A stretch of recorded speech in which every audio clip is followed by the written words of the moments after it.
Journey to a land where stories guard the very heart and soul of history's past and tell of a future more glorious still. Walk through the tales of legendary creatures and fables of old, of gods and monsters, and of a people who still choose to believe in magic. Join DC and C. Michael McGannon in a Monster Guys podcast presentation for the retelling of both classic and original stories from the land of the Fae Folk. From the dark, the mysterious, the menacing, and sometimes downright hilarious. These aren't just any old stories. These are fairy tales.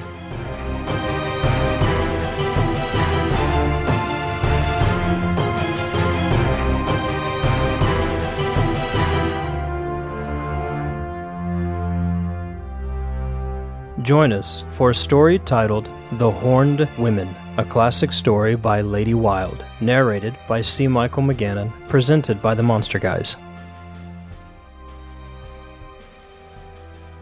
A rich woman sat up late one night, carding and preparing wool, while all the family and servants were asleep. Suddenly a knock was given at the door, and a voice called, "Open! Open!" "Who is there?" said the woman of the house. "I am the witch of the one horn," was answered. The mistress, supposing that one of her neighbors had called and required assistance, opened the door, and a woman entered, having in her hand a pair of wool carders, and bearing a horn on her forehead, as if growing there. She sat down by the fire in silence, and began to card the wool with violent haste. Suddenly she paused, and said aloud, "Where are the women? They delay too long." Then a second knock came to the door, and a voice called as before, "Open! Open!" The mistress felt herself constrained to rise and open to the call, and immediately a second witch entered, having two horns on her forehead, and in her hand a wheel for spinning wool. "Give me place," she said. "I am the witch of the two horns." And she began to spin as quick as lightning. And so the knocks went on, and the call was heard, and the witches entered, until at last 12 women sat around the fire, the first with one horn, the last with 12 horns. And they carded the thread, and turned their spinning wheels, and wound and wove, all singing together an ancient rhyme, but no word did they speak to the mistress of the house. Strange to hear, and frightful to look upon, were these 12 women, with their horns and their wheels, and the mistress felt near to death, and she tried to rise that she might call for help. But she could not move, nor could she utter a word or a cry, for the spell of the witches was upon her. Then one of them called to her in Irish and said, "Rise, woman, and make us a cake." Then the mistress searched for a vessel to bring water from the well, that she might mix the meal and make the cake, but she could find none. And they said to her, "Take a sieve, and bring water in it." And she took the sieve and went to the well, but the water poured from it, and she could fetch none for the cake, and she sat down by the well and wept. Then a voice came by her and said, "Take yellow clay and moss, and bind them together, and plaster the sieve so that it will hold." This she did, and the sieve held the water for the cake. And the voice said again, "Return, and when thou comest to the north angle of the house, cry aloud 3 times and say, 'The mountain of the Fenian women and the sky over it is all on fire.'" And she did so. When the witches inside heard the call, a great and terrible cry broke from their lips, and they rushed forth with wild lamentations and shrieks, and fled away to Slievenamon, their chief abode. But the spirit of the well bade the mistress of the house to enter and prepare her home against the enchantments of the witches if they returned again. And first, to break their spells, she sprinkled the water in which she had washed her child's feet, the feet water, outside the door on the threshold. Secondly, she took the cake which the witches had made in her absence of meal mixed with the blood drawn from the sleeping family, and she broke the cake in bits, and placed a bit in the mouth of each sleeper, and they were restored. And she took the cloth they had woven, and placed it half in and half out of the chest with a padlock. And lastly, she secured the door with a great crossbeam fastened in the jambs, so that they could not enter, and having done these things, she waited. Not long were the witches in coming back, and they raged and called for vengeance. "Open, open," they screamed. "Open, feet water." "I cannot," said the feet water. "I am scattered on the ground, and my path is down to the low." "Open, open, wood and trees and beam," they cried to the door. "I cannot," said the door, "for the beam is fixed in the jambs, and I have no power to move." "Open, open, cake that we have made and mingled with the blood," they cried again. "I cannot," said the cake, "for I am broken and bruised, and my blood is on the lips of the sleeping children." Then the witches rushed through the air with great cries and fled back to Slievenamon, uttering strange curses on the spirit of the well, who had wished their ruin. But the woman and the house were left in peace, and a mantle dropped by one of the witches in her flight was kept hung up by the mistress as a sign of the night's awful contest. And this mantle was in possession of the same family from generation to generation for 500 years after.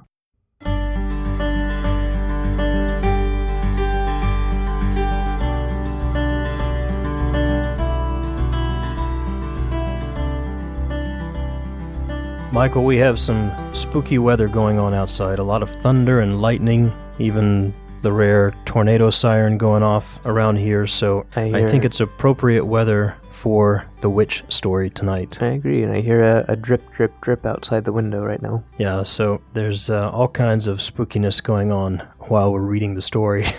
Appropriate. Interesting little story, a classic story from the collection by W.B. Yeats, this one by Lady Wilde. She has a penchant for ghost stories and stories of fairies and changelings. And I've really come to enjoy coming across her stories. And this is a story I read a long time ago, but I had forgotten that she wrote it. And she's got a really good taste for stories. Yeah, and quite a prolific storyteller with regards to witches and fairies particularly. So a really nice little story. I think one thing to mention from the beginning of the story, it talked about carding. Yes. And I'm not sure a lot of people, maybe especially on this side of the pond, knows a lot about carding. Carding is an activity or a craft that is related to spinning, the spinning wheels, and particularly with kind of thinning out the wool. Yeah. That's used for blankets and handkerchiefs and all sorts of, whatever you can make wool with. Yeah, it's an interesting process. When you have a big ball of hair, basically, sheep hair, carding was, they were like these giant flat brushes that they would kind of use to scrape against each other almost. It almost reminds me of really large flat dog brushes. Yeah. Those soft bristles and kind of how they're able to pull and thin out the wool as they're brushed together. Yeah, it kind of gets the wool from being a big tangled knot to being a less tangled knot of fibers that are more or less going in the same, or running parallel to each other. Yeah, and then able to be used for weaving and braiding and everything. And spinning, and the carding is not necessarily what the witch story is about, but I find little details like those, especially in classic tales, to be interesting because we don't use those terms. A lot of people still do the activity and do the craft, but we don't use those terms, especially even from my generation and younger generations. Yeah, and this, as far as little details go, this story is chock full of them. It's a short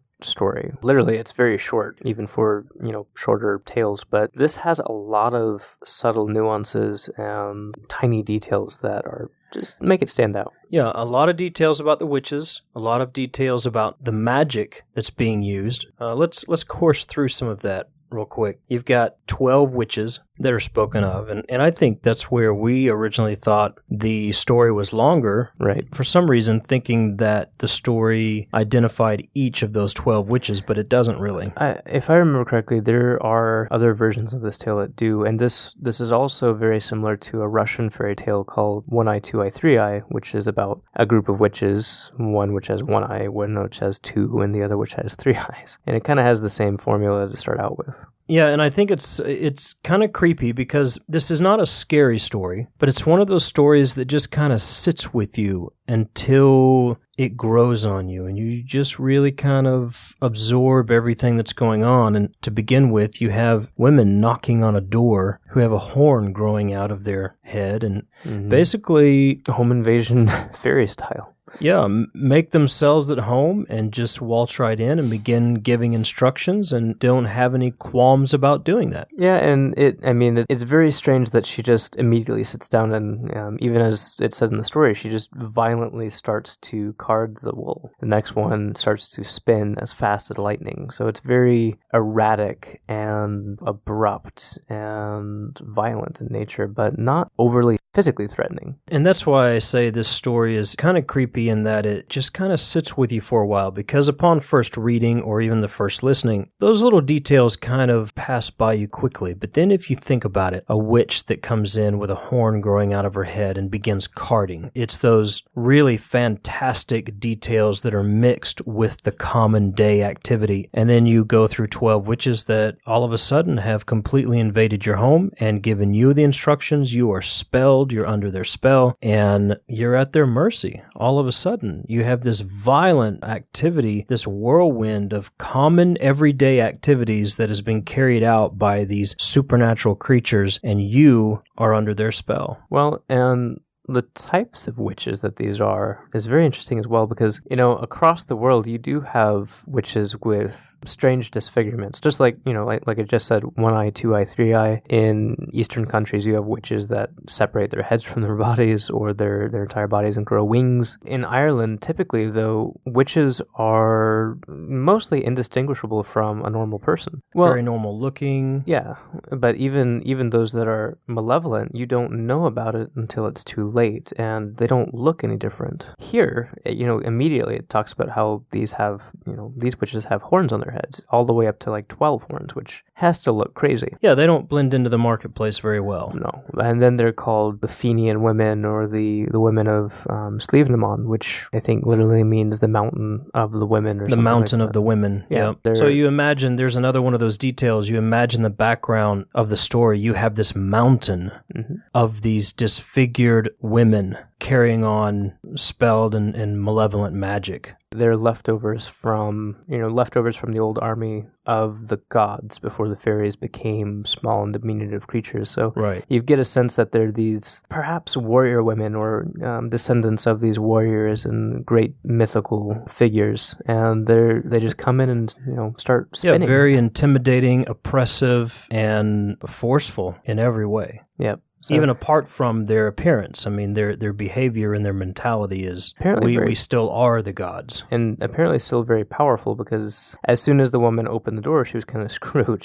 From that point on, she was physically forced by their spell to sit down and then come up and open the door and fetch the water for them. She didn't really have a physical choice. Yeah, and let's talk a little bit about the magic, because we were discussing this a little bit in brief when we were reading the story earlier, about how you have all kinds of different types of magic, and this particular magic that's used in this story is a mix. Blood magic, you have a little bit of that in there. You've got magic using the personal items, casting spells, and we've talked about looking for a pattern in some of these stories, because in a lot of these old stories there seems to be no real pattern to what's being used or what's being done in the spells. Yet there is a little bit of a pattern, because you always have either oil or water or blood, some form of carrier type agent that's mixed with personal items, that may be mixed with herbs, that may be mixed with other elements to create the item of magic. Yeah, specifically with witches. You'll notice a lot of old Irish stories do talk about boiling milk or water, like you said, oil or blood or something. Yeah, and that was with another pins. I forgot to. Yeah, it was another thing I was thinking was the boiling. Yeah, there's a lot of boiling, whether it's water or milk or blood or whatever. It'll take an element that the witch has used herself,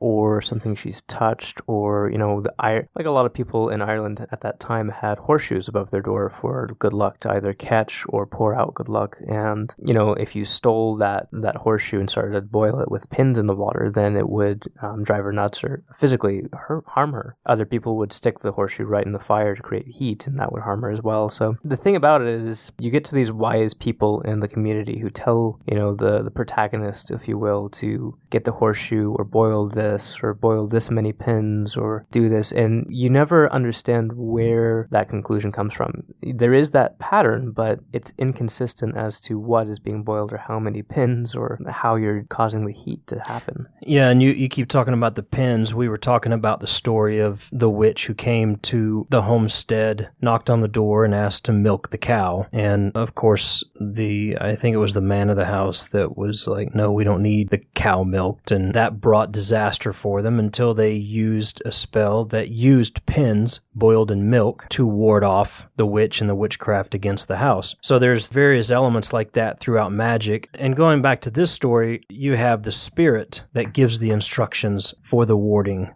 or for the protective magic against the witches. And that magic is a mix of all kinds of things. There's elements, there's metal, there's blood, there's personal items, there's all kinds of things mixed into the instructions for the magic to ward off the witches here. Let's take a look at that as well, because there's a particular flavor of storytelling that happens in this story that is interesting to me, and I feel like it's something that has carried on in a lot of young adult literature, science fiction and fantasy to this day. Yeah. And that is the fact that, Lady Wilde goes to say that the witch spoke to her in Irish. She commanded her in Irish, or the spirit of the well told her to do these things, and then the witches came back and commanded the doors to open.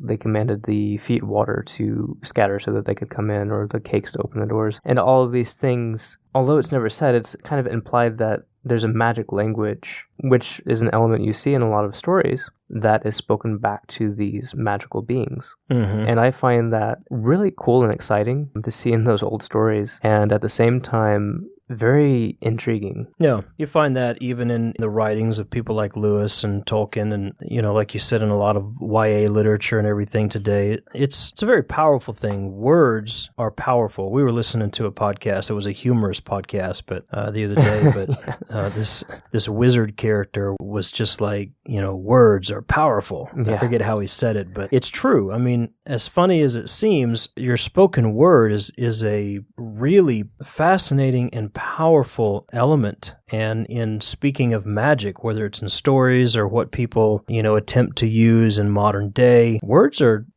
bringers of life. They're bringers of death. It's a very powerful medium of communication. Yeah, very much so. I think the other thing about the story that catches me right at the very end, which does seem a bit abrupt, is the mention of the woman of the house picking up the piece of cloth that was left behind. Mm-hmm. I'm sorry, the mantle that was left behind, and how that is passed down from generation to generation for 500 years. And it was just very interesting that was specifically thrown out there. A lot of these stories collected by Yeats, although this was written by Wilde, but a lot of these were recorded by him as oral legends and oral traditions. And I feel like this carries on in that same manner. There's a sense of fact versus fiction. Right. It's not just a myth. It's something that... And especially with his writings and his explanations and expounding on the things that he's collected, there's always a sense with him and with other writers from this era that this is not a story to entertain you. This happened. Right. It's almost like a family anecdote or something. And that's really cool.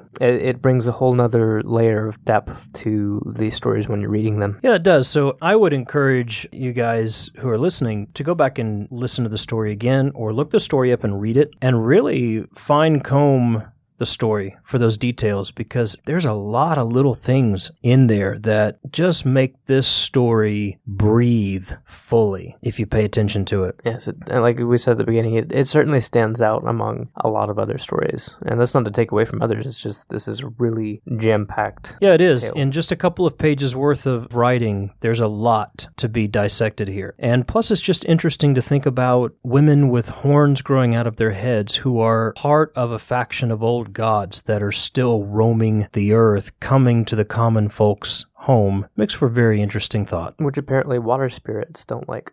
Right. So it's very strange. Yeah. So we hope you've enjoyed The Horned Women by Lady Wilde this week, and we'd love for you to join the conversation. You can find us at themonsterguys.com, and of course on Facebook, Twitter, Instagram. We're out there. I think we're even out there on Tumblr and some other places. So look us up, chat with us. We'd love to hear from you. In the meantime, if you get knocks at the door at unexpected times of the day or night, peek out the window first. Well, don't do that, because as we talked about the Dullahan... well, that's true. That's true. Don't peek out the window. Just become a recluse. Hide. Just stay in the kitchen and... hide under the covers. Do something else. But you guys have a great week. It's always a privilege to share with you, and we look forward to speaking with you again soon. Good night. Good night.